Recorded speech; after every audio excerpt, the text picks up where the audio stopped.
you ever been around a campfire where you're telling stories? You just tell stories all night long. The scripture that we just read, I imagine, is one of those that was told around many campfires for many, many generations. It is an epic story, right? We use the word epic for a lot of things these days, but this is really an epic story, right? You've got the Israelites, and they're pinned between the Red Sea on one side and the charging Egyptian army on the other side. And then there's this angel who's been following them with a giant pillar of cloud and light. And the angel is moving the position of the pillar. And there's some angry Israelites. They say to Moses, in a very sarcastic tone, what? There wasn't enough graveyards in Egypt that could fit us, so you got to take us out here so that we could die in the wilderness? Really? And then you have a frustrated leader, Moses, going, I don't know what to do with these people. Notice that is a theme that comes up again and again and again. And then there's this dramatic parting of the Red Sea, right? And it's like Charlton Heston, right? Big walls of water. And the people, and they go through, and the music is epic, right? The background music, there's only one choice, which is epic. And they go through this, they go through the sea. And then at the end, God says to Moses, Moses, sweep your hand over the sea. And then there's this great crescendo where you can hear the cries of the Egyptians. It's quite dramatic and sad. And all the Egyptians whose chariots are stuck drowns in the Red Sea. The story doesn't get much more dramatic than that, does it? So what do you do with a story like this? Because for me, maybe like for you, it raises all sorts of questions, right? There's lots of questions that come up with the story. So I'm thinking, as I'm reading this story, wait, hold on. There's an angel with a pillar of cloud. How does that work? How tall is this pillar? Does he move it with a joystick? Does he have magic powers? Wait. So I barely get into the story before I get caught up on this angel and the pillar, right? And then there's the sea, right, which divides, and the paintings are all over the place, this massive walls of water, 20 stories high. You go, is that the way God works in the world these days? I, for one, have not seen many parting of the sea. I could have used one to drive the U-Haul through the other day rather than paying the ferry fee. Why? What's going on, right? So I get caught up on the angel. I get caught up on the walls of water. In the scripture, I'm not sure if you noticed it, but the scripture says, God hardened Pharaoh's heart. And I think to myself, I don't really like that. God is in the business of changing people's hearts in such a dramatic, profound way. That makes me really uncomfortable. And then there's the part at the end, right, where the Egyptians their wheels are stuck, and God says to Moses, swipe your hand over the sea, and the sea kind of comes back in, and you hear the cries of the Egyptians, and you think, I don't really like that either, right? So this story has a whole bunch of things that are really easy to get caught up on. And I wonder if maybe we miss the point when we do that. We miss the point of the story, okay? So I need to name these moments. We'll call them tomato soup moments. And that only makes sense unless I show you this clip. Just a second, I should set it up before I... So how many of you seen the movie Bruce Almighty? A few of you. So a few of you know what this is from. So in the movie, Bruce, played by Jim Carrey, is given the opportunity to have God's power for the greater LA area. Okay? So he can play God in Los Angeles. Okay? And he doesn't really believe that he's got these powers that have been given to him by God, who looks like Morgan Freeman. Okay? So God shows up at the end of this clip, just to warn you. And so he's given these godlike powers. And they're so powerful, he doesn't know what to do with these powers, okay? So the first couple of things he does are very dramatic because he's just so overwhelmed with these powers, okay? So let's watch this clip. Be careful what you wish for, punk. No! Nope. Nope. I am a reasonable, sane human being. 44 Magnum, the most powerful handgun in the world. I'm not Clint Eastwood. I'm Bruce Nolan. Bruce Nolan. I'm Bruce. No! Clint!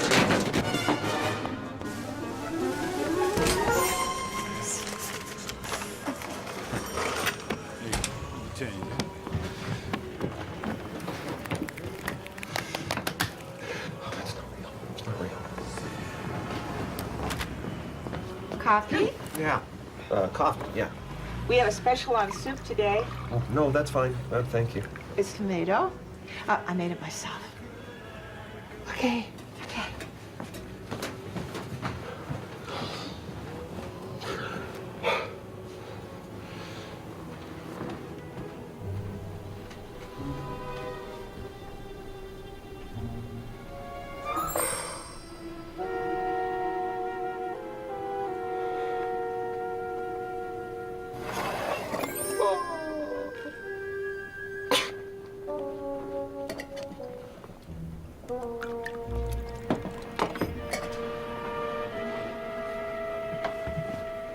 Excuse me, I need a spoon.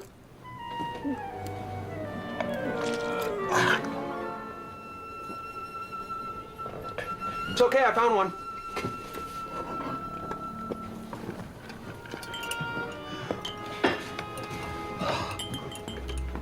Here's your soup. Oh, soup, right. Yeah, right.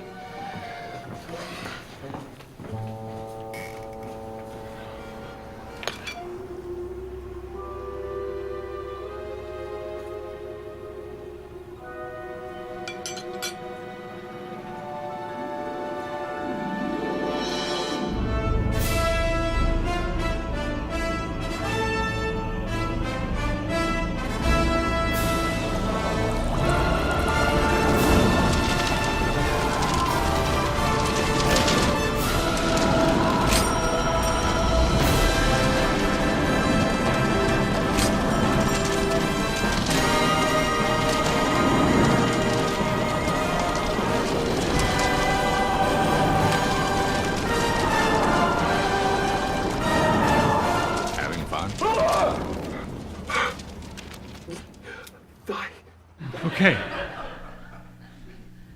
So I think sometimes it's easy to get caught up in the tomato soup moments, right? Dramatic, napkins flying everywhere, diner doors opening, epic music, Jim Carrey, tomato soup, okay? We try to do a lot of explaining of these stories.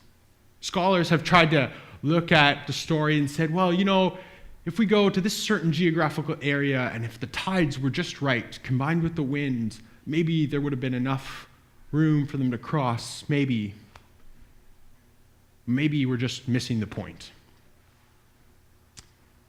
I think this story is about something else. Story is about freedom. This story is a story about the God of life who is actively working against the forces of death for freedom. Distill all it down, take away the walls of water, take away the angel with the pillar, and you end up with a story that is about the God of life working against the forces of death for freedom. Now, I think I can identify a little bit with the Israelites pinned between the sea and the Egyptians. There's an image here, the one of Brooks. How many of you, I'm not going to show you a clip, just how many of you seen The Shawshank Redemption? Okay, good. You know the character Brooks? Brooks is the old guy, and Brooks takes care of a baby crow, and he's been in jail for 40 years maybe in the story, and he pushes around his squeaky library cart, and he hands books out to all the prisoners. And eventually, at the end of his jail term, he's set free. He's put into a halfway house, and he writes a letter home. He writes a letter back to the guys in jail. And in it, he says, I don't like it much out here. I don't like the fast pace of life. I don't like the loneliness of being alone in this house. I don't understand how this world works. In the letter, he says, maybe I should just rob a bank so that I can go back to jail and live out my final days there. So maybe we can identify with Brooks.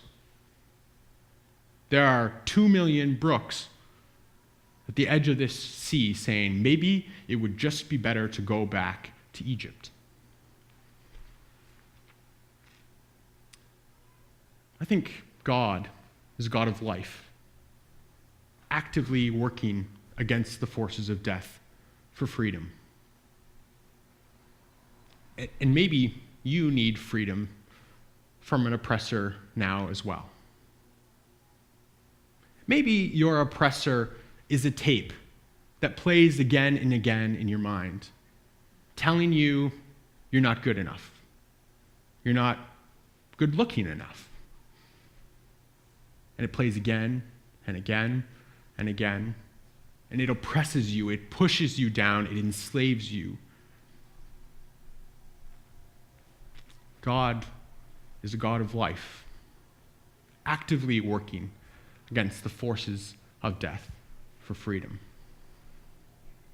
Or maybe your oppressor is an oppressor of a different kind. Maybe your oppressor is prejudice or racism or misogyny. That is sometimes actively and sometimes just under the current, pushing against you again and again. It enslaves you, and maybe you need freedom from that oppression. Or maybe your oppressor is time, not enough time to do all the things you want, or maybe you feel like time is running out. It's pushing on you. It's enslaving you. Maybe you need freedom from that oppressor. Maybe your oppressor is a different kind. It's advertising and consumerism telling you you do not have enough. You need more. We need to grow our economy always. We need to be growing and extracting more resources. And it's telling you we don't have enough. We need more. Maybe we need to be freed from that oppressor too. In this story, there's a bit of a choice offered. Surrender to Pharaoh and the charging Egyptians. Walk through the sea.